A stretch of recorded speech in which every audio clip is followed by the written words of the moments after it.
Okay, start చేయండి please. మానవునిగా మన హృదయము మనం ఎప్పటికప్పుడు పరిశీలించుకోవాలండి. ఎందుకంటే వాక్యము మనం వింటున్నాము, కానీ ఈ వాక్యము విన్నప్పుడు మన హృదయాల్లో అది నిలబడుతుందా లేదా అని పరీక్షించుకోమని దేవుడే చెప్పాడు. ఎప్పటికప్పుడు మన హృదయాలు పరీక్షించుకుని దేవునికి ఆయాస్కరమైన మార్గం మన హృదయంలో ఉందేమో మనం జాగ్రత్తగా చూసుకోవాలి. మానవ హృదయము పరిశుద్ధ గ్రంథంలో 4 రకాలుగా విభజించబడింది. 4 రకాల హృదయాలు. అయితే ఇది మనందరికీ తెలుసు, కానీ మనం ఒక్కసారి మరలా మధ్యలో మనం జ్ఞాపకం చేసుకోవాలి. ఎలాగుంది మన హృదయం, మనం చూసుకోవాలండి. ఈ 4 రకాల హృదయం గురించి మనకు తెలుసు.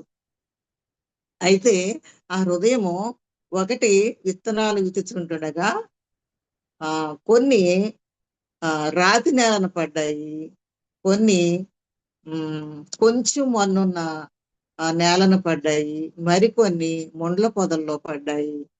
4వ రకము మంచి నేలన పడిన హృదయం అన్నమాట. అయితే మనం రక్షణ పొంది ఉన్నాము, దేవుని వాక్యం వింటున్నాము, బోధిస్తాము, కానీ ఎలా ఉంది మన హృదయం? అలవాటుగానే వింటున్నామా, ఆచారంగా వెళ్తున్నామా అని మనం ఈ దినాన్ని పరీక్షించుకున్నాం. నేను 4 హృదయాల గురించి చెప్పను, చాలా టైం పడుతుంది. 2 హృదయాల గురించి ఈ దినం మాట్లాడుకుందామండి. రాతి నేలను 13వ అధ్యాయము మత్తయి 13వ అధ్యాయము 4వ వచనం. వాడు అంటే ఇదిగో 13వ అధ్యాయము 4వ వచనము. ఇదిగో విత్తివాడు విత్తుటకు బయలు వెళ్ళెను. వాడు విత్తుచుండగా కొన్ని విత్తనములు త్రోవ పక్కన పడెను. పక్షులు వచ్చి వాటిని మృంగివేశాను. కొన్ని చాలా మన్ను లేని రాతి నేలను పడెను. అక్కడ మన్ను లోతుగా ఉండనందున అవి వెంటనే మొలిచెను, గాని సూర్యుడు ఉదయించినప్పుడు అవి మాడి వేరు లేనందున ఎండిపోయాను. అయితే ఇప్పుడు మనము ఈ రెండిట్లో ఎలా ఉన్నాము, లేదా మంచి నేలలో ఉన్నామా మనం పరిశీలించుకున్నామండి. ఒక యవనస్తుడు, రాతి నేల గురించి చెప్తున్నాను. ఒక యవనస్తుడు ఉద్యోగ సభలకు వెళ్ళాడు. అతని ఫ్రెండ్ని కూడా తీసుకుని ఉద్యోగ సభలకు వెళ్ళాడు. వెళ్ళి వాక్యం వింటున్నప్పుడు ఆ బోధకుడు చాలా ఉజ్జీవంగా పరిశుద్ధాత్మతో నింపబడిన వాడే బోధిస్తున్నారు. అప్పుడు వాళ్ళు వాక్యం శ్రద్ధగా విన్నారు. వినిన తర్వాత మీటింగ్ అయిపోయిన తర్వాత, అరే చాలా బాగా చెప్పారు కదా వాక్యం అని చెప్పి మాట్లాడుకున్నారు. అవునరా, చాలా బాగా చెప్పారు, ఆ సేవకుడు చాలా పేరున్న సేవకుడు అని చెప్పి మాట్లాడుకుంటూ, సరేరా మనం ఇంటికి వెళ్ళక ముందు టీ షాప్కి వెళ్దాం, టీకి వెళ్ళి టీ తాగేసి వెళ్దాం అని చెప్పి టీ తాగడానికి వెళ్ళారు ఇద్దరు. టీ తాగిన తర్వాత ఇద్దరు కలిసి ఎవరిళ్ళ కాళ్ళు వెళ్ళిపోయారు. అయితే ఇంటికి వెళ్ళిన తర్వాత భోజనం చేసి పడుకునే ముందు సెల్ చూసుకుని ఏమొచ్చాయి మెసేజ్లు అని చూసుకుని, తర్వాత రీల్స్, తర్వాత షార్ట్స్, అలాగా యూట్యూబ్లు చూసుకుంటూ, తర్వాత ఏమో తన సొంత పనుల్లో పడి అలాగా మర్చిపోయాడు వాక్యాన్ని. అసలు విన్న వాక్యం వెంటనే మర్చిపోయాడండి, కానీ వినేటప్పుడు మాత్రం బాగానే విన్నాడు. అయితే మనము ఎలా చేస్తున్నాము? మత్తయి సువార్త 13 అధ్యాయము 19లో ఏముందంటే, దేవుని వాక్యం విని అర్థం చేసుకుని వానికి, దేవుని వాక్యం విని అర్థం చేసుకోకుండా ఉన్న వ్యక్తి దగ్గరికి దుష్టుడు వచ్చి అతని హృదయంలో విత్తబడిన దానిని తీసుకుని పోతాడు. ఎందుకంటే ఉన్నాడు, వాక్యం విన్నాడు, వినిన తర్వాత వెంటనే మర్చిపోయాడు. అంటే ఆ క్షణంలో ఉన్నాడు, చాలా బాగా చెప్తున్నారు సేవకుడు, చాలా బాగా చెప్తున్నారు, ఓ ఎంత మంచి సేవకుడు, నేను ఎంత ధన్యుడు అని చెప్పి అతను ఎంతగానో మురిసిపోయాడు వాక్యం వింటూ. కానీ అంతలోనే అతను మర్చిపోయి తన పనుల్లోని తన దీనిలో పడిపోయాడు అనమాట. దుష్టుడు వచ్చి అతను ఏం చేశాడు, అతని హృదయంలో ఉన్న వాక్యాన్ని అసలు ఫలించక ముందే ఎత్తుకుని పోయాడు. తోపక్కన రాతి నేల మీద పడిన హృదయంలో ఉన్న ఆ యొక్క వాక్యాన్ని ఎలాగైతే విత్తనాలు ఆకాశ పక్షులు ఎత్తుకుపోయాయో అలాగే ఇతడు హృదయంలో ఉన్న వాక్యాన్ని ఎత్తుకుపోయాడు. ఎందుకంటే ఆ వాక్యం అతని చెవుల్లో పడింది, విన్నాడు చక్కగా, కానీ హృదయంలోకే వెళ్ళలేదు. అప్పటికి మాత్రం విన్నాడు. ఎందుకంటే హృదయం గట్టిగా ఉంటే వాక్యము లోపలికి వెళ్ళదండి. గట్టి హృదయం, కఠిన హృదయం ఎలాగెళ్తుంది చూడండి. లూకా సువార్త 8వ అధ్యాయము 11లో ఏముందంటే, ఈ ఉపమానుభావం ఏమనగా అంటే విత్తనం గురించి చెప్తున్నారనమాట. లూకా సువార్త 8:11లో విత్తనం అనగా దేవుని వాక్యం అని ఉందండి. లూకా సువార్త 8వ అధ్యాయం 11వ వచనము విత్తనము అనగా దేవుని వాక్యము. అలాగే మనం ఏం చేయాలి? ఆ దేవుని వాక్యం అనే విత్తనం అనే వాక్యం మన హృదయంలో నాటబడాలంటే 1 పేతురు 5వ అధ్యాయం 8వ వచనంలో నిబ్బరమైన బుద్ధి గలవారై మెలకువగా ఉండుడి, మీ విరోధి అయిన అపవాది గర్జించు సింహం వలె ఎవరిని మింగుదునా అని వెదకుచు తిరుగుచున్నాడు. అంటే ఎవరైతే ఇగ్నోరెంట్ గా ఏమరుపాటుగా ఉన్నారో వాక్యం వినేటప్పుడు వెళ్ళి కూర్చుని ప్రయాసపడి బస్సు ఎక్కి ఎంతో ప్రయాసపడి మీటింగ్ సిద్ధపడి వెళ్ళి వాక్యం విని అది గ్రహించుకోకుండా చెవుల వరకే వెళితే అప్పుడు సాతాను ఏం చేస్తాడంట? సాతాను పని ఏంటి? ఏర్పరచబడిన వారిని సైతము తప్పించడానికి గర్జించు సింహం లాగా గర్జన అంట, గర్జిస్తుందంట. ఎప్పుడు వస్తుంది గర్జన? క్రోషముతో, క్రోధముతో ఎలాగ ఈ క్రైస్తవుల్ని ఎలా పడగొట్టాలి అని చెప్పి తిరుగుతున్నాడంట. గర్జించు సింహంలా తిరుగుతున్నాడు అనమాట. అందుకని మనం ఏం చేయాలంట? వాక్యం వినేటప్పుడు నిబ్బరమైన బుద్ధి కలిగి 1 పేతురు 5వ అధ్యాయము 8వ వచనంలో నిబ్బరమైన బుద్ధి గలవారై మెలకువగా ఉండుడి. అంటే నిద్రపోకుండా మెలకువగా ఉండడం అని కాదు. నిద్రపోవాలి, ఆరోగ్యానికి ఎంతో మంచిది. ఈ మధ్యకాలంలో డాక్టర్స్ చెప్తున్నారు 8 hours అన్నా నిద్రపోతే బాడీ మళ్ళీ రికవరీ అవుతుంది. ఎందుకంటే పగలంతా ఉద్యోగం చేసుకుని అలిసిపోయి లేదా ఇంట్లో పనులు చేసుకుని నిద్రపోవాలి. నిద్రపోవడం మెలకువగా ఉండడం అంటే నిద్రపోనేసి మెలకువగా ఉండడం కాకుండా ఆత్మలో మెలకువగలిగి ఉండాలంటండి. ఉంటే అప్పుడు మీ విరోధి అయిన అపవాది గర్జించి సింహం వలె ఎవరిని మృంగుదురా అని వెతుకుతున్నాడంటండి. తిరుగుతున్నాడంట. ఇక్కడ ఉన్నారా? ఇక్కడ క్రైస్తవులు వెంబడే కదా పడతాడు. ఎక్కడున్నారని తిరుగుతున్నాడు. ఎందుకంటే ఎవరైతే వాక్యం జస్ట్ వాక్యం విని చాలా బాగా చెప్పారు అని అనుకునే ఇంకా ఆనందించే లోపులోనే హృదయంలోకి వెళ్ళక ముందే ఎత్తుకుపోతున్నాడు. కాబట్టి మనం వాక్యం వినేటప్పుడే మన హృదయాన్ని సిద్ధపరుచుకోవాలి. ఈ హృదయం అనే రాతి నేలను వాక్యం విత్తబడాలంటే ఏం చేయాలి? అయితే మీ ఆత్మలను రక్షించుటకు శక్తిగల వాక్యమును సాత్వికముతో అంగీకరించాలంటండి. ఆత్మలను అంటే ఎలా అంటే యాకోబు 1వ అధ్యాయము 21వ వచనంలో ఉందండి. యాకోబు 1వ అధ్యాయము 21వ వచనంలో ఏముందంటే, నాటబడిన వాక్యము వినయముతో స్వీకరించాలి. మనం వినయముతో హంబుల్ గా స్వీకరించాలి. వాక్యం చెప్తున్నాడు దేవుడు నాతో ఆ సేవకుని ద్వారా మాట్లాడుతున్నారు అని మనము వినయముతో అంగీకరిస్తే అప్పుడు ఏం చెప్తున్నారు ఇక్కడ? వినయముతో అంగీకరించి మన హృదయములో ఉన్న యాకోబు 1వ అధ్యాయం 21వ వచనములో అందుచేత సమస్త కల్మషమును అంటే హృదయములో ఉన్న సమస్త కల్మషమును విర్రవీగుచున్న దుష్టత్వమును మాని లోపల నాటబడిన మీ ఆత్మలను రక్షించుటకు శక్తిగల వాక్యమును సాత్వికముతో అంగీకరించాలంటండి. ఎలాగా? దేవుని ఎదుట తగ్గించుకుని వినయ మనసుతో, ఆ తర్వాత నాటబడిన వాక్యమును వినయ మనసుతో స్వీకరించాలి. అంటే ఇది నాకే ప్రభువా, నువ్వు నా కోసమే మాట్లాడేవు తండ్రి అనుకోవాలి. కానీ నా గురించి కాదు ఈ వాక్యం, పక్కోళ్ళ గురించి వాళ్ళ గురించే అని అనుకోకూడదండి. మన గురించే మాట్లాడుతున్నాడు అనుకోవాలి. చాలా మంది ఇది నీ కోసమే, ఇది అలాగే ఉంటదని అంటారు. తీర్పు తీర్చడానికి అది మన పని కాదండి. అందుకని అందుచేత మనం ఏం చేయాలా, వాక్యం వినే ముందు ఆ రాతి నెలలా ఉంటే ఈ హృదయంలో ఉన్న యాకోబు 1:21 ఉన్నదండి. అందుచేత సమస్త కల్మషమును విర్రవీగుచున్న దుష్టత్వమును మాని, చూసారండి, కల్మషము దుష్టత్వం మానేయాలంట. మాని లోపల నాటబడి మీ ఆత్మలను రక్షించుటకు శక్తిగల వాక్యమును సాత్వికముతో అంగీకరించాలంటండి. సాత్వికంతో అంగీకరించాలంటండి.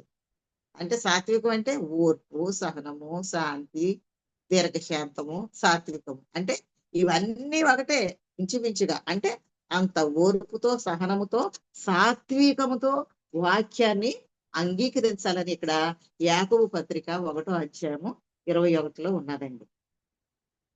వాక్యము మనలో ఉంటే మనము బహుగా ఫలిస్తాం కదండి. ఎందుకు వినాలి? ఫలించాలి. మనం దేవునిలో ఆ ఫలించాలి. వాక్యం ఆ సాత్వికంతో మనం వింటే మనలో నాటుకుని ఫలిస్తాం మనం. యోహాను సువార్త 15:7-8 ఏముందంటే, నా యందు మీరును మీ యందు నా మాటలను నిలిచి ఉండిన ఎడల మీకేది ఇష్టమో అడుగుడి, అది మీకు అనుగ్రహింపబడును. ఇంది వలన మీరు నా బిడ్డలు అనబడతారు, నా శిష్యులు అనబడతారు. చూసారండి, ఆయన యందు మన యందు అంటే ఆయన వాక్యం మనలో ఉన్నప్పుడు మనం బహుగా ఫలిస్తామండి. వాక్యం మనలో ఉంటే మనలో ఉన్న రాతి హృదయమా, మంచి నేలగల హృదయమా అని మనల్ని మనం ఈ దినాన్ని పరిశీలించుకోవాలండి. అలాగే దేవుని వాక్యము ఎందుకు రిసీవ్ చేసుకోవాలంటే, దేవుని వాక్యం జీవము గలదండి. దేవుని వాక్యము శక్తి గలదు. కాబట్టి చూడండి, హెబ్రీ 4:12 ఏముందంటే, ఎందుకనగా దేవుని వాక్యము సజీవమై బలము గలదై రెండంచులు గల ఎటువంటి ఖడ్గము కంటేను వాడిగా ఉండి, చూడండి, వాక్యము ఎలాంటిదంట? సజీవమైన వాక్యం అంట, బలమైనదంటండి. వాడిగల అంటే ఎటువంటి ఖడ్గము కంటేను వాడిగా ఉండి, ఎలాంటి ఖడ్గం అది? రెండంచులు ఖడ్గం అంటండి. రెండంచులు ఖడ్గం, రాజుగారి ఖడ్గం, వాకులు, చాకులు, వాటన్నిటికంటే కూడా అంటే ఇక్కడ ఎలా ఉందంటే, ఎటువంటి ఖడ్గము కంటేను అంటే ఏ రాజాది రాజు, మరి పెద్ద పెద్ద రాజులు ఉంటారు కదా, మహారాజులు, వాళ్ళకంటే కూడా ఎటువంటి అదే హెబ్రీ 4:12 ఎటువంటి ఖడ్గము కంటేను వాడిగా ఉండి ప్రాణాత్మలను, కీళ్లను, మూలుగులను విభజించునంత మట్టుకు దూరుచు హృదయం యొక్క తలంపులను, ఆలోచనలను శోధించుచున్నదంటే. చూసారండి, వాక్యంలో ఎంత శక్తి, జీవము గలదై ఉన్నదంట. అంతేకాకుండా రెండంచులు గల ఖడ్గం అంటండి. ఎటువంటి ఖడ్గము కంటేను వాడిగా ఉండి అంటే చాలా షార్ప్గా ఉన్నదట దేవుని వాక్యం. వాడిగా ఉండి ప్రాణాత్మలను, కీళ్లను విభజించు మట్టుకు దూరి హృదయంలోనున్న తలంపులను, ఆలోచనలను శోధిస్తుందంటండి వాక్యం. అందుకనే వాక్యం వినాలి, శ్రద్ధగా వినయ మనసుతో వినాలి. వాక్యం చదవాలి, చదివి ఆ వాక్యాన్ని నెమరు వేసుకోవాలి. ఒక ఎద్దులైతే ఎలాగైతే ఆవులు తిని మళ్ళా నెమ్మదిగా ఒక చోట కూర్చుని ఎలా తింటా ఉంటాయి కదా, అలాగా మన వాక్యం నెమరు వేసుకోవాలంటండి. అప్పుడు మన హృదయ స్థితి తెలుసుకుని అవన్నీ తీసేసుకోవడానికి శక్తి ఉంటదంటే. చూడండి, మరి దేవుడు ఒకవేళ రాతి హృదయాన్ని తీసేస్తాడు కదా, చూడండి, మృదువైన హృదయాన్ని ఇస్తానని మరి ఇక్కడ రాయబడి ఉన్నది. యెహెజ్కేలు 36:26 అండి. యెహెజ్కేలు 36:26 ఏమిటంటే, నూతన హృదయమును మీకు ఇచ్చేదను, నూతన స్వభావమును మీకు కలుగు చేసేదను, రాతి గుండెను మీలో నుండి తీసివేసి మాంసం గుండెను మీకు ఇస్తాను. ఎవరైనా సరే ఎందుకు నాకు ఈ వాక్యం నా హృదయంలో నిలబడట్లేదు, ఎందుకు వినిన వెంటనే నేను మర్చిపోతున్నాను అని ఎవరైనా కానీ బాధపడడానికి వీల్లేదండి.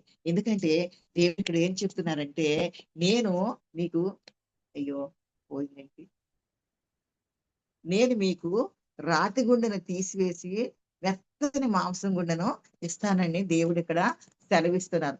ఎవరు కూడా దిగులు పడడానికి లేదు. ఏంటి నాకు వాక్యము నాకు అర్థం కావట్లేదే, వాక్యం నా హృదయంలో నిలవట్లేదని ఎవరు కూడా బాధపడడానికి లేదండి. ఎందుకంటే దేవుడే చెప్తున్నారు, నేను నీ హృదయాన్ని గట్టి నూతన హృదయం ఏంటిది రాతి గుండెను తీసివేసి నూతనమైన స్వభావాన్ని మీకు కలుగు చేస్తాడు. ఇంకెంత గొప్ప దేవుడు అండి. మన హృదయం ఎలాగుందనే దిగులే లేదు, వాక్యం నాకు గుర్తుండట్లేదనే దిగులే లేదు. దేవుడి దగ్గరికి వచ్చి, దేవా నా హృదయాన్ని మీరు సరిచే ప్రభా, నా హృదయంలో మీరు ఉండండి, నా హృదయాన్ని మార్చండి, నాలో ఉన్న కఠినత్వం తీసివేయి ప్రభా అని చెప్పి దేవాది దేవుని దగ్గర వినయ మనసుతో రావాలండి. అంతేగాని నేను నేను ఎలాగున్నాను, నాకు ఎంత ఆస్తున్నది, నాకు ఒకళ్ళతో పనేంటి అని చెప్పి లేదండి. దేవుని దగ్గర అందరూ ఒకటే. ఆయన దగ్గర వినయ మనసుతో రావాలి. లేకపోతే పరిసేయుడు కూడా ఏం చేశాడు, పరిసేయుడు ఏం చేశాడండి, వారానికి 2 సార్లు ఉపవాసం ఉంటున్నాను, దశభాగం ఇస్తున్నాను అని ఎంతగానో దేవుడికే చెప్పేస్తున్నాడు. దేవుడికి తెలియదా అండి హృదయం కలుగు చేసిన వాడు, అవయవాలన్నీ ఆయన ఇచ్చిన వాడికి ఆయన హృదయాన్ని ఎరగడా అండి? అలా కాకుండా మన భక్తి ఎలాగున్నదో మనం ఎప్పటికప్పుడు మన హృదయం ఎలాగున్నదో పరిశీలించుకోవాలట. ఎందుకు వాక్యము వినాలి శ్రద్ధగా అంటే, మనం వాక్యం వింటే మనం ధన్యులు అంటండి. కీర్తనలో 119వ అధ్యాయము 1వ వచనంలో దేవుని వాక్యము అనుసరించి నడిచేవారంట ధన్యులు అంటండి. ఏంటి, యెహోవా ధర్మశాస్త్రమును అనుసరించి నిర్దోషముగా నడుచుకుని వారు ధన్యులు.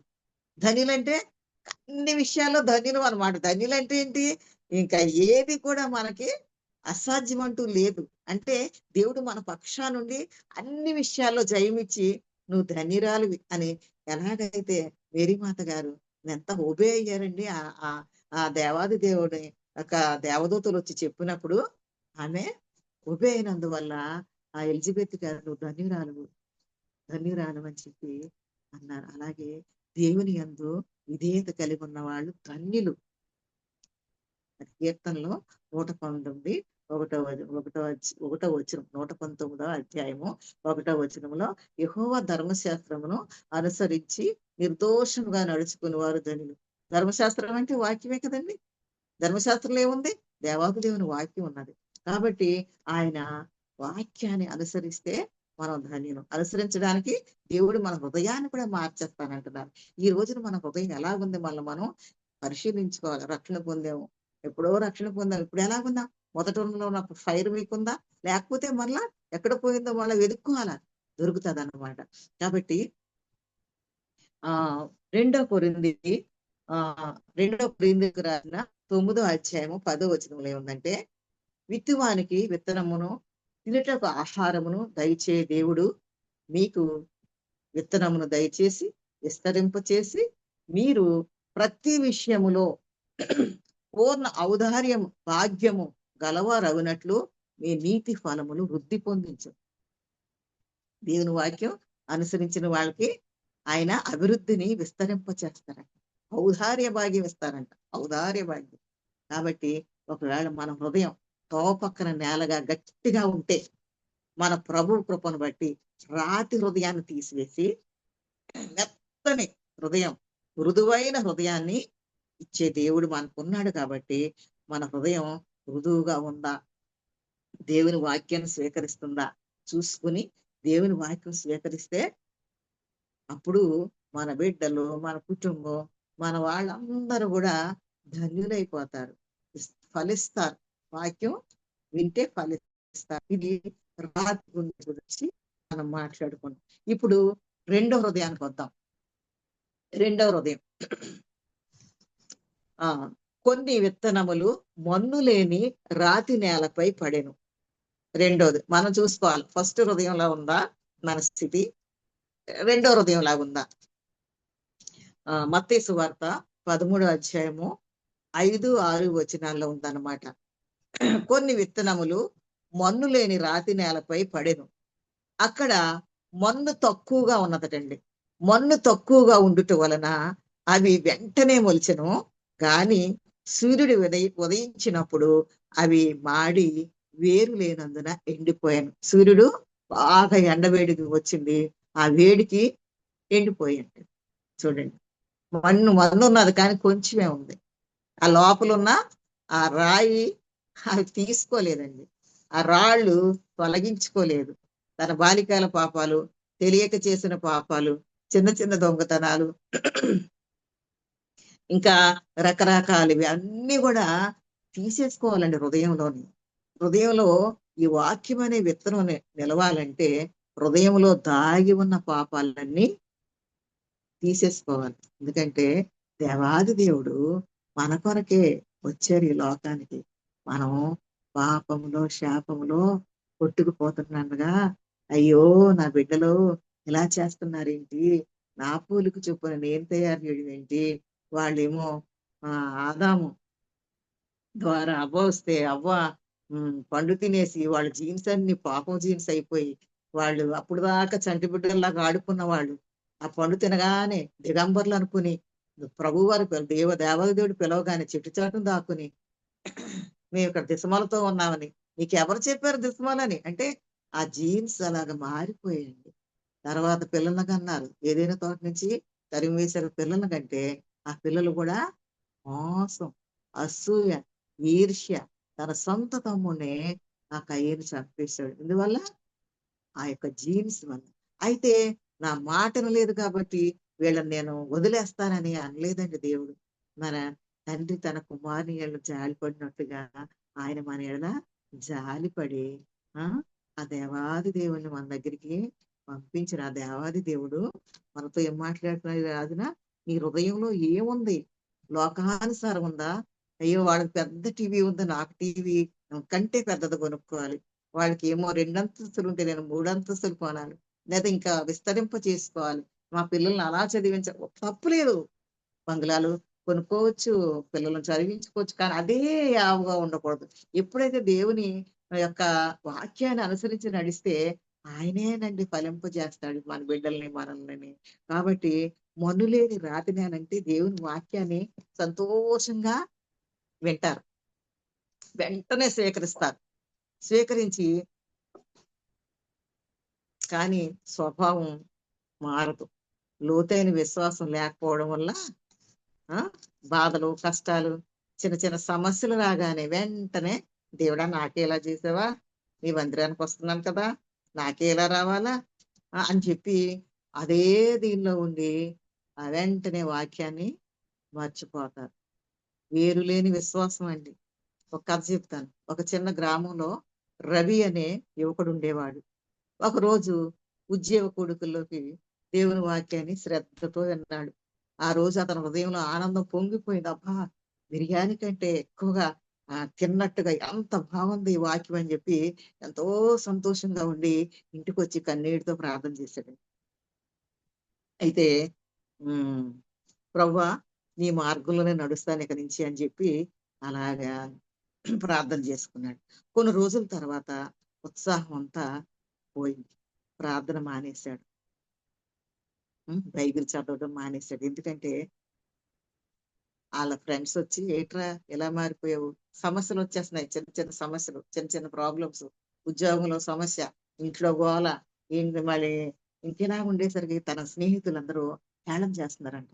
ఏంట్రా పెద్ద భక్తుల్లా మొదలెట్టావు కదా, ఏంటి ఇలాగవుతుంది, ఈ సమస్యలు నీకు ఎందుకు వచ్చేవి, దేవుని పిల్లలకి సమస్యలు వస్తాయా ఏంటి అని చెప్పి ఎప్పుడైతే ఆ సాతాను వాడలో దూరి ఈ మాట్లాడడం, తర్వాత చిన్న చిన్న సమస్యలు రాగానే వెంటనే తొట్టులు పోయాడండి. తొట్టులు పోయి అతను బైబిల్ ప్రార్థన చదవలేదు, ప్రార్థన చేసుకోలేదు, బైబిల్ చదవలేదు. చర్చి కూడా నెమ్మదిగా రెగ్యులర్ గా వెళ్ళేవాడంతా నెమ్మదిగా చర్చికి వెళ్ళడానికి అనేస్తాడు. ఎందుకంటే అతను లోతుగా తన హృదయంలో ఉన్న అవన్నీ కూడా తీసేసుకోలేదు. అందుకే దేవుడు చెప్పాడు, ప్రయాసపడి భారం మోసుకొచ్చున్న వాళ్ళారా నా యొద్దకు రండి, ఆయన ఆజ్ఞలన్నీ తేలిక, నా భారము తేలిక, నా దగ్గరికి రండి, చెప్తే యావత్తు నా మీద వేయండి అని చెప్పిన దేవాదేవుని వైపు చూడకుండా సమస్యల వైపు చూస్తే ఇంక వాక్యం అంతా మర్చిపోతాం, ప్రార్థన మర్చిపోతాం, గుడికి వెళ్ళడానికి చర్చికి వెళ్ళడానికి ఇంట్రెస్ట్ ఉంటుంది. కాబట్టి అలాగ ఉండకూడదు. ఆ లూకాసు వార్త 8వ అధ్యాయం 13వ వచనం ఏముందంటే, లూకాసు వార్త 8వ అధ్యాయం 13వ వచనం, రాతి నేల నుండి వారు ఎవరనగా వినినప్పుడు వాక్యమును సంతోషంగా అంగీకరిస్తారు, గాని వారికి వేరు లేనందున కొంచెము కాలము నమ్మి శోధన కాలమున తొలగిపోవుదురు. వాక్యంలోనే రాసింది, లూకాసు వార్త 8వ అధ్యాయం 13వ వచనం. రాతి నెల నుండి వారు ఎవరనగా వినినప్పుడు వాక్యము సంతోషముతో అంగీకరించేవారు, గాని వారికి వేరు లేనందున, అంటే విశ్వాసం లేనందున, అంటే లోపలున్న ఆ రాతి కొంచెమే ఉంది, మట్టి, ఆ అన్ని రాళ్లే. అందుకని ఏం చేయాలంట, ఒక ఇల్లు కట్టినప్పుడు, పునాది వేసినప్పుడు ఎలాగైతే తవ్వుతారు, చిల్ల పెంకులు వస్తాయి, బోన్స్ వస్తాయి, పెద్ద పెద్ద రాళ్ళు వస్తాయి, తల వెంట్రుకలు వస్తాయి, ఏంటేంటో చెత్త చెదారు. ఎందుకంటే పునాది లోతుగా ఉండాలి. అడ్డుగా ఉన్నాయని తీసివేసినప్పుడే ఆ ఇల్లు చక్కగా, గాలి వచ్చిన, వాన వచ్చిన, తుఫాన్లు వచ్చినా ఆ ఇల్లు స్థిరంగా నిలబడుతుంది. కాబట్టి అలాగా వాక్యం కూడా రిసీవ్ చేసుకోవాలంటే హృదయంలో ఉన్న ప్రతిది కూడా తీసేసుకోవాలండి ప్రభు దగ్గరికి వచ్చి. యెహెజ్కేలు 33:31 ఏముందంటే, అంటే రాతి నేలన పడిన విత్తనం గల వారు ఎలా ఉంటారో మళ్ళీ ఇక్కడ కూడా రాయబడి ఉన్నది. నా జనులు రాదగిన విధముగా నీ వద్దకు వస్తారు, వచ్చి నా జనులు 33:31 చదువుతున్నానండి. యెహెజ్కేలు 33వ అధ్యాయము 31వ వచనం. నా జనులు రాదగిన విధముగా నీ వద్దకు వచ్చి నా జనులైనట్టుగా నీ వద్ద కూర్చుండి నీ మాటలు విందురు గాని వాటిని అనుసరించి ప్రవర్తింపరు. వారు నోటితో ఎంతో ప్రేమ కనపరుచురు, గాని వారి హృదయము లాభమును అపేక్షించుచున్నది. ఇది హిజ్కేలు గారు 33వ అధ్యాయం 31లో రాయబడి ఉంది. వస్తారంట వాక్యం వినడానికి, శ్రద్ధగా వస్తారు, ఎంతో కష్టపడి శ్రద్ధగా వింటున్నట్టు ఎక్స్ప్రెషన్ చాలా, అసలు ఆయన చెప్తుంటే తలకాయ ఊపుతారు, నవ్వుతారు. ఎంతో అంక చెప్పే బోధకుడు అబ్బా ఎంత శ్రద్ధగా వింటుందో అని చెప్పి ఆయన ఎంతో సంతోషిస్తారు. నా ప్రయాస వ్యర్థం కాలేదే, నేను వాక్యం విన్నప్పుడు ఆ అబ్బాయి లేదా ఆ సహోదరుడు, ఆ యవ్వనస్తుడు ఎంత చక్కగా వింటున్నాడో, ఇదని నుంచి అతని జీవితం మారిపోయిందని ఎంతో సంతోషిస్తాడు ఆ సేవకుడు. ఎందుకంటే అంత బాగా వింటారంట. ఇదిగో నా జనులు రాదగిన విధముగా, 31వ వచనం యెహెజ్కేలు 33, నా జనులు రాదగిన విధముగా నీ యొద్దకు వచ్చి నా జనులైనట్టుగా నీ ఎదుట కూర్చుండి నీ మాటలు విందురు గాని వాటిని అనుసరించి ప్రవర్తింపరు. వింటారంట వాక్యం, శ్రద్ధగా వింటారంట. నా జనులైనట్టుగా అంటే మారు మనసు పొంది, రక్షణ పొంది, ఎంతో బాప్తిసం తీసుకుని అలాగా వింటారంట వాక్యం శ్రద్ధగా చూడడానికి. నా జనులైనట్టు, చూడండి ఎంత క్లియర్ గా రాశారండి. నా జనులు నా జనులు మందిరానికి వచ్చి నా జనులైనట్లుగా నీ ఎదుట కూర్చుండి నీ మాటలు విందురు గాని వాటిని అనుసరించి ప్రవర్తింపరు. వారి నోటితో ఎంతో ప్రేమ కనుపరుస్తారు, కానీ వారి హృదయము లాభమును అపేక్షిస్తుంది. అయితే మన హృదయం ఎలాగున్నది?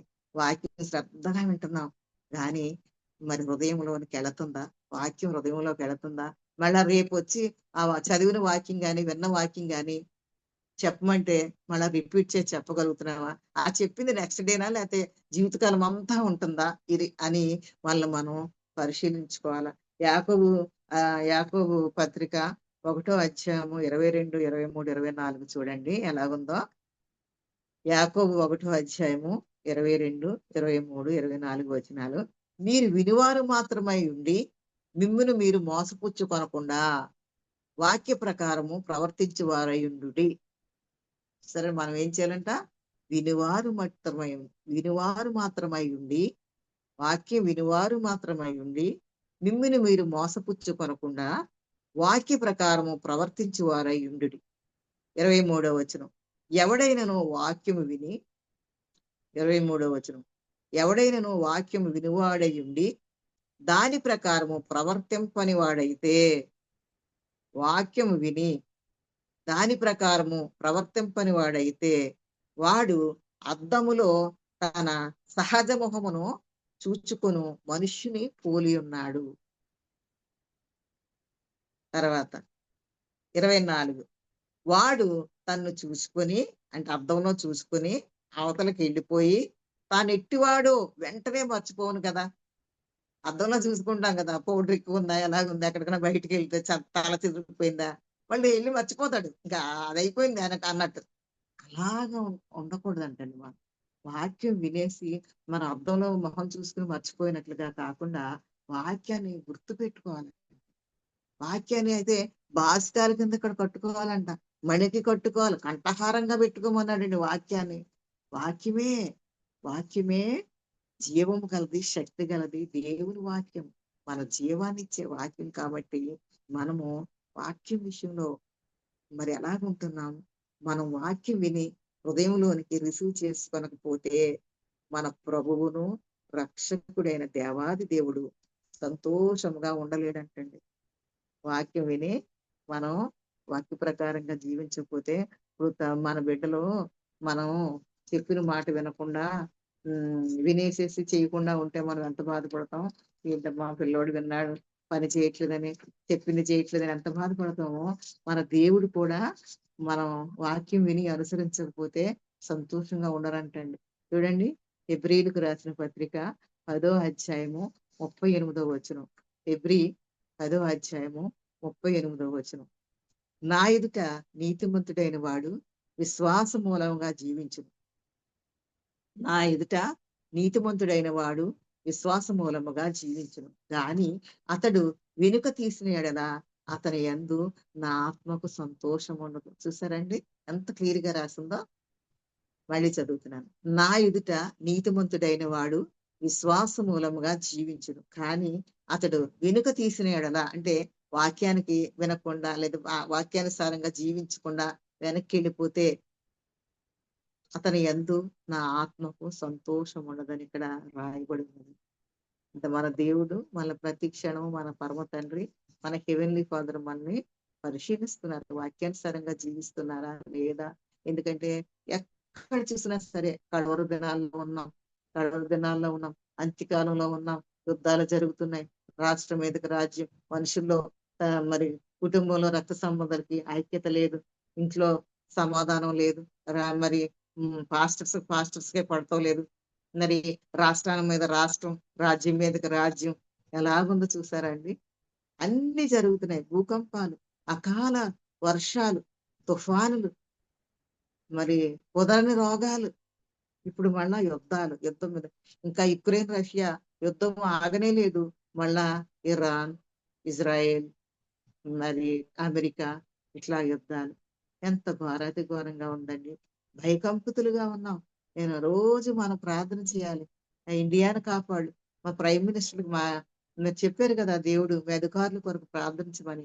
మనం ప్రార్థన చేయాలి, ప్రతిదినం భారంగా ప్రార్థన చేయాలి. ఇప్పుడు ఈ బాంబు మరి మొన్న మీరు వినే ఉంటారు కదా, ఇరాన్ వాళ్ళు 41 మంది ఎంతో మరి ఇండియా మన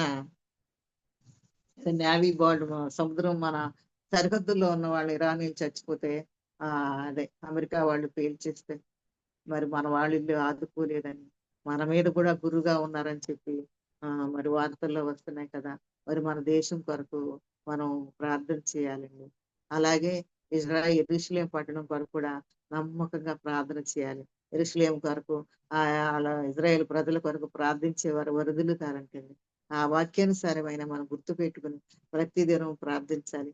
మన క్రైస్తవ సమాజం ఎట్టిపోతుంది, పాస్టర్స్ పట్టుకుని జైల్లో వేసి వాదుతున్నారంటండి.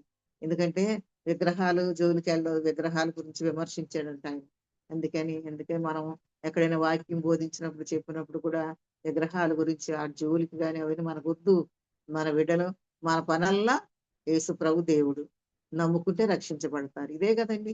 మనమైతే ఆయనలో ఇంకా ఎలా బలపడాలి, ఎలా ఎదగాలి అని మన పని మనం చూసుకుంటే చాలండి.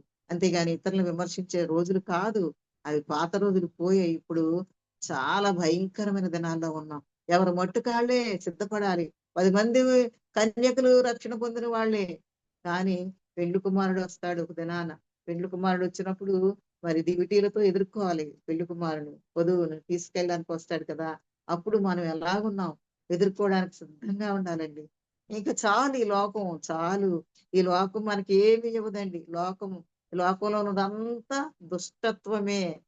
లోకాధికారి ఎవరిని మింగుదునా అని సింహంలాగా గర్జించి సింహంలా తిరుగుతున్నప్పుడు మనం ఎంత మెళకువగా ఉండాలి. ఆయన చెప్తున్నారు, నా వాక్యము భారం కాదు, మీరు పాటించదగినవే. నేను మీకు తోడుగా ఉంటాను. నేను మిమ్మల్ని పాటించడానికి శక్తినిస్తాను. మీ దగ్గర ఉంటాను నేను. పరిశుద్ధాత్మ మన దగ్గరే ఉన్నారు. కానీ శోధనలో పడిపోవద్దండి. లోకంలో పడిపోవద్దు. నేను మీరు మనం అందరం వయసుని బట్టి కాదు, ఇంకా పెద్దవాళ్ళైనప్పుడే అన్ని బాధ్యతలు అయిపోతాయి. తీరిగ్గా ఉంటాము. అప్పుడే నేను నేను అనుకునేదాన్ని, నేను రిటైర్ అయిన తర్వాత చాలా ఎక్కువ సేవ చేయగలను, ఎక్కువ ప్రార్థన చేయాలని. అది కాదు. యవ్వన కాలంలోనే చేయగలరు. ఎంతో శక్తి ఉంటది, ఆరోగ్యం ఉంటది, బలం ఉంటది. యవ్వన కాలంలో ఆయన కాడి మూయట నరునికి మేలు. కాబట్టి మరి ఉద్యోగం చేసేవాళ్ళు ఎంతవరకు చేయాలో అంతవరకు చేయగలం. కానీ ఇదిగో జోబు గారు, మరి ఝాన్సీ మేడం గారు, వెంకట్రావు గారు, మరి వీళ్ళందరూ కూడా ఉద్యోగం చేస్తూ సేవ కొరకు ఎంత చేయాలో అంతకంటే ఎక్కువగా పాటుపడుతున్నారు. ఎవరి వంతున వాళ్ళు, మరి ఇంట్లో ఉన్నవాళ్ళు వారి కొరకు, సంఘం కొరకు, యుద్ధాల కొరకు, రాకడ కొరకు ప్రార్థన చేయాలి. మరి విడనాడబడితే ఎంత భయంకరం అండి బాబోయ్! విడనాడబడితే ఎంత భయంకరం, ఎంత హింసిస్తారు. తర్వాత నిత్య నరకానికి వెళ్ళిపోతారు. మనందరం కూడా ఎత్తబడే గుంపులో ఆ ఆర్భాటంతో వచ్చే దేవదూతలతో వచ్చే దేవునితో, ఆ పెండ్లి కుమారుడిలాగా వచ్చే దేవునికి మనం అందరం వెళ్ళాలి. వెళ్ళాలంటే మన హృదయంలో దేవుని వాక్యాన్ని రిసీవ్ చేసుకుని వాక్యానుసారంగా జీవించాలి. అదేం పెద్ద కష్టం కాదు. నిజానికి కష్టమే కాదు. కానీ మనంతట మనం నిలవలేము. ఎందుకంటే ఆ పండుతున్న తర్వాత మన శరీరం అంతా మారిపోయింది. కానీ యేసు రక్తం ద్వారా మనకి ఆయన జీవాన్నిచ్చాడు. శక్తి గల, సజీవం గల వాక్యం మనలో పెట్టి ఆ విధంగా జీవించడానికి దేవుడికి శక్తినిచ్చాడు. ఎందుకంటే మన ముందు శిష్యులు ఉన్నారు కదా! పరిశుద్ధ పౌలు. మరి ఇలాగా శిష్యులందరూ కూడా అలా జీవించారు కదా! ఈ లోకంలో ఉన్న పోనీ యేసుప్రభు అంటే దేవుని కుమారుడు. ఆయన ఇలా శరీరాకారంగా ఉండి మానవావతారంలో ఉండి ఆయన అంటే ఓకే. దేవుని కుమారుడు కాబట్టి అనుకుందాం. కానీ ఇప్పుడు ఆయన వెంబడించిన శిష్యులు నేను దేవుని పోలి నడుచుకున్నాను అంటున్నాడండి. పౌలు గారు ఎంత గొప్ప మాట.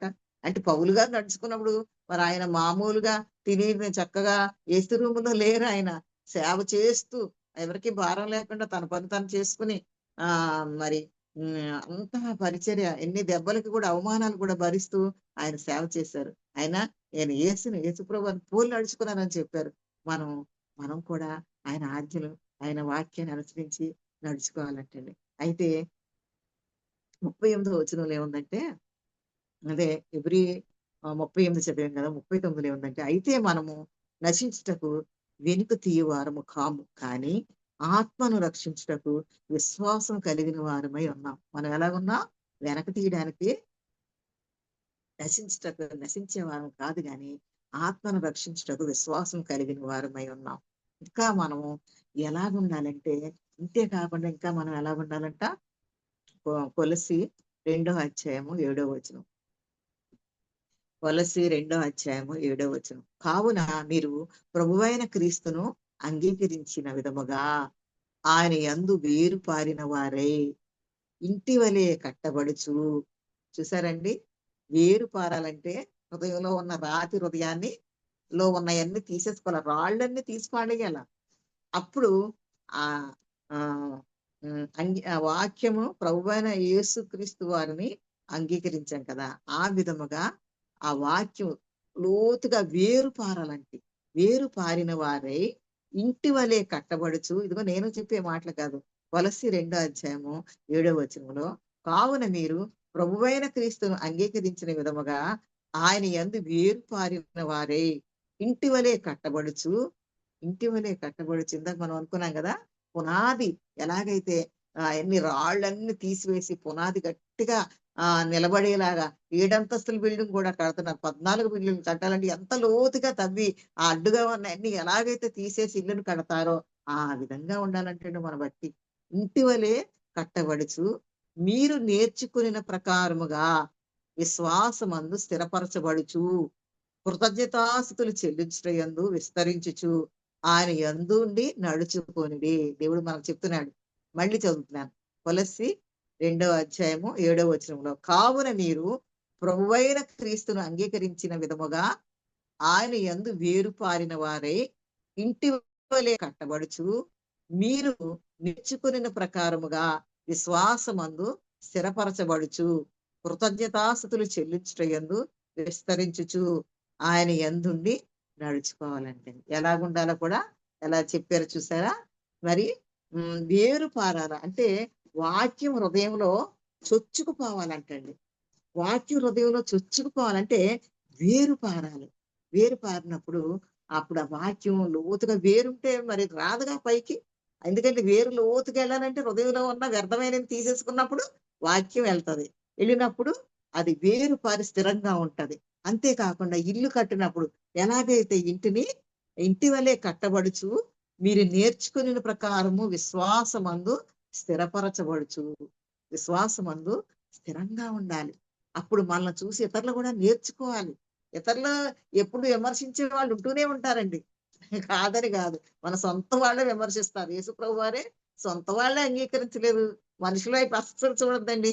వాళ్ళు ఎలాగ అనుకుంటున్నారు, వీళ్ళు ఎలాగ అనుకుంటున్నారు అస్సలు. నాకంటే చిన్నవాళ్ళకి చెప్తున్నాను, అవన్నీ దాటుకుని వచ్చానండి నేను. అవన్నీ అలాగా అనవసరంగా మాట్లాడుకుంటారు కదా, అవన్నీ ఎగిరిపోతాయి, నిలబడిపోయి.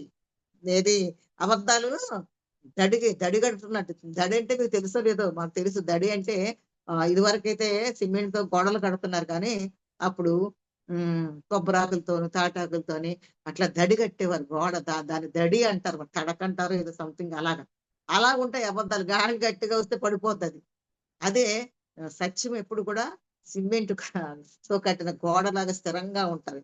కాబట్టి మనము విశ్వాసమందు స్థిరపరచబడుచు కృతజ్ఞతాస్థుతులు చెల్లించాలంటే అలాగ ఉండాలంట. ఎవరైనా లాస్ట్ గా తీస్తే చదవండి, లేదా నేను ఫిలిప్పి 2వ అధ్యాయము 6-11 ఎవరైనా తీస్తే చదవండి, లేకపోతే నేనే తీసి చదువుతాను. ఫిలిప్పి 2వ అధ్యాయము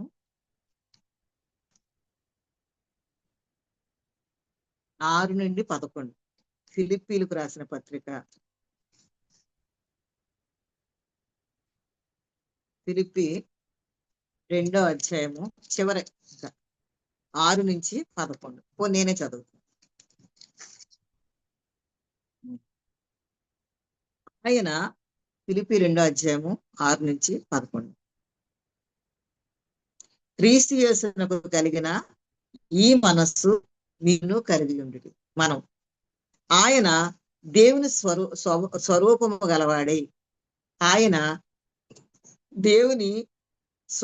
గలవాడై ఉండి దేవునితో సమానముగా ఉండుట విడిచిపెట్టకూడని భాగ్యమని ఎంచుకొనలేదు గాని మనుష్యుల పోలికగా పుట్టి దాసుని స్వరూపమును ధరించుకొని తన్ను తానే రిక్తునిగా చేసుకొనెను.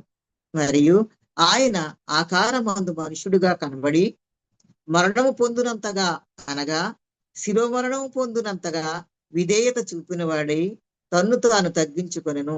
అందుచేతను పరలోకమందున్న వారిలో గాని భూమి మీదనున్న వారిలో గాని భూమి కింద ఉన్న వారిలో గాని ప్రతి వాని మోకాలును యేసు నామమున వంగునట్లును ప్రతి వాని నాలుకయు తండ్రి అయిన దేవుని మహిమార్థమై యేసు క్రీస్తు ప్రభువని ఒప్పుకొనున్నట్లును దేవుడు ఆయనను అధికముగా హెచ్చించి ప్రతి నామమునకు పైనామమును ఆయనను అనుగ్రహించెను. కాబట్టి ఆయనే దాసుని స్వరూపం ధరించుకున్నాడు. పరలోక భాగ్యాన్ని ఆయన వద్దు, నా బిడ్డలు నేను రక్షించుకోవాలి, అయ్యో నేను నా పోలిక చెప్పిన నా బిడ్డలు నేను చేస్తే అయ్యో వీళ్ళు నశించిపోతున్నారే, పరలోక రాజ్యం వీళ్ళ కోసమే కదా, నరకం వీళ్ళ కోసం కాదే, ఆ లూసిఫరు వాటి కోసమే కదా, నా బిడ్డలు వెళ్ళడానికి వీల్లేదు, ఏం చేయాలని చెప్పి ఆలోచించి ఆయన కంటే ముందు ప్రవక్తలు పంపించారు కదా, ఇదిగో ఇలాగా అని ఆజ్ఞలు ఇచ్చి ప్రవక్తలు పంపించి ఇదిగో నువ్వు సరిచేసుకో, నువ్వు ఎలా చేస్తున్నావు, అదిగో నువ్వు నరకానికి వెళ్ళిపోతావు, ఇది తప్పు అని ప్రవక్తలు పంపిస్తే ప్రవక్తల్ని కొంతమందిని చంపేశారు. చెప్పే వాళ్ళందరి మీద తిరుగుబాటు చేసి వాళ్ళు హింసించేవాళ్ళు, కొట్టేవాళ్ళు, కొంతసారి చంపేసేవాళ్ళు. ఏంటి ఎవరు పంపించినా వీళ్ళు చంపేస్తున్నారే, ఏం చేయాలని చెప్పి దేవుడు చాలా బాధపడుతూ ఉండేవారట. ఇంకా చివరికి నేనే వారిని కలుగు చేసిన సృష్టించాను కాబట్టి నేనే వాళ్ళ దగ్గరికి వెళ్ళిపోయి వాళ్ళ కోసం నేను ఎంత ప్రేమ అండి. వాళ్ళ కోసం బలైపోవడానికి మనలాంటి ఒక పురుగు లాంటి ఒక గడ్డి పువ్వు వంటి వాళ్ళు మన కోసం దేవాది దేవుడి లోకానికి వస్తే మరి ఎంత చక్కగా మీరు నా యందు ఉండండి, నా వాక్యం వినండి, మీకు ఏది కావాలో అది ఇస్తానని ఆయన చెప్తుంటే ఇంత అమూల్యమైన ఈ యొక్క స్థితిని మనం పోగొట్టుకుని నిత్య నరకానికి వెళ్ళిపోవద్దని ఏ దేవాది దేవుడు మన కొరకు ఎలాగొచ్చారు? దాసుని స్వరూపం ధరించుకుని మనుషులు పోలికగా పుట్టాడంటే ఎంత గొప్ప దేవుడు. తను తగ్గించుకుని మనం ఆయన దగ్గరికి రావాలి, ఆయన శిలువ దగ్గరికి రావాలి. మనం ఇప్పుడు లెట్ డేస్ లో ఉన్నాం కదండి, మండలి కాలంలో మనం ధ్యానిస్తున్నాం. అయితే ధ్యానిస్తున్నాం కానీ ఆ ధ్యానం ఎల్లప్పుడూ మనతో ఉంటుందా? ఆ ధ్యానం మరి అలాగే అలవాటుగా ధ్యానిస్తున్నావా? మరి ఎలాగుంటున్నాం? దేవుని మా వాక్యం మన హృదయంలో లోతుగా వేడి పాతుకుపోతే అది ఎంత గొప్ప భాగ్యం. లోతుగా వాక్యం పాతుకుపోవాలంతే. కష్టాలు వచ్చినా మరి ఎటువంటి ప్రాబ్లమ్స్ వచ్చినా విశ్వాసంలో నిలబడతాం. అప్పుడు ఇది వాక్యం లోతుగా మన హృదయంలో ఉంటే మనం ఒక్కడ కూడా కదల్చబడ్డం. మరి మన హృదయం ఎలాగుంది?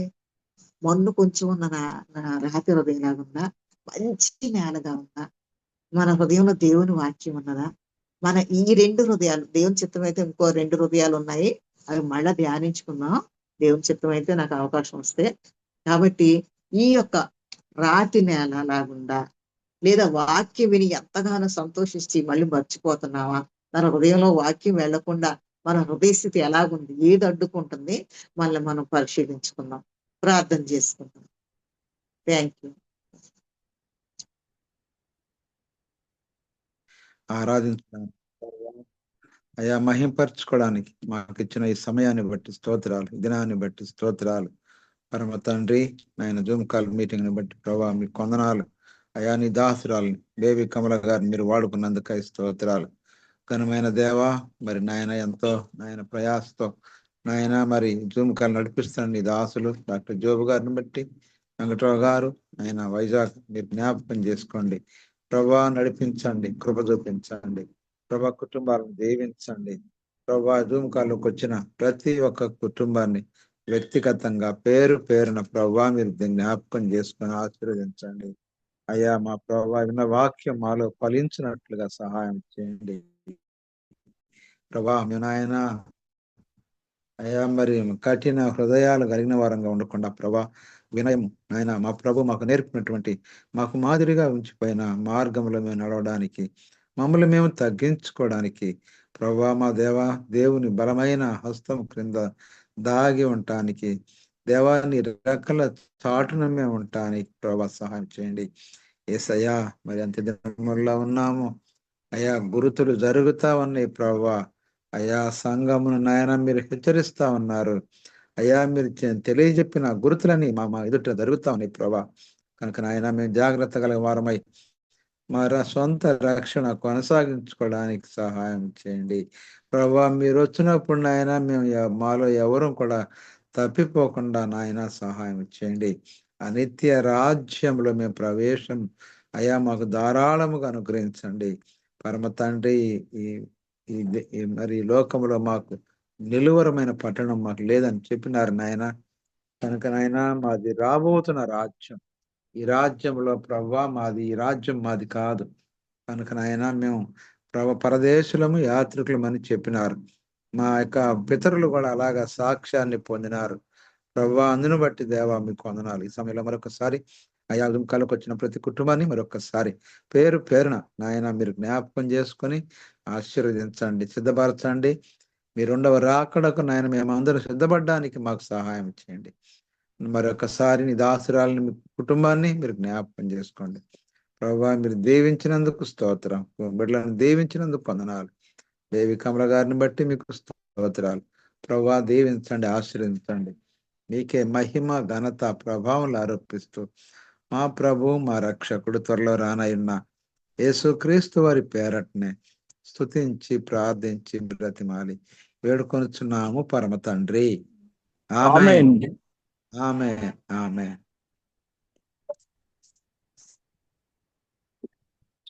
దేవునికి స్తోత్రములు. మీ అందరికి రాత్రికాల శుభములు తెలియజేస్తానండి. ఇప్పటి వరకు చక్కగా కీర్తనలు పాడిన వారికి, మనకు వాక్య సందేశం ఇచ్చిన దేవి కమలా గారికి ప్రత్యేక హృదయపూర్వక వందనాలు తెలియజేస్తున్నామండి. ముందు ముందు కూడా అవకాశాలు వస్తే తప్పకుండా ఈ అంశాన్ని పూర్తి చేయవలసిందిగా కోరుకుంటున్నాము. జాయిన్ అయిన మీ అందరికి కూడా, తిమోతి గారికి, శేఖర్ బాబు గారికి, పెద్దలందరికీ కూడా నా హృదయపూర్వక వందనాలు తెలియజేస్తూ నా మాటలు ముగిస్తున్నానండి. థ్యాంక్ యూ అండి. గుడ్ నైట్ అండి.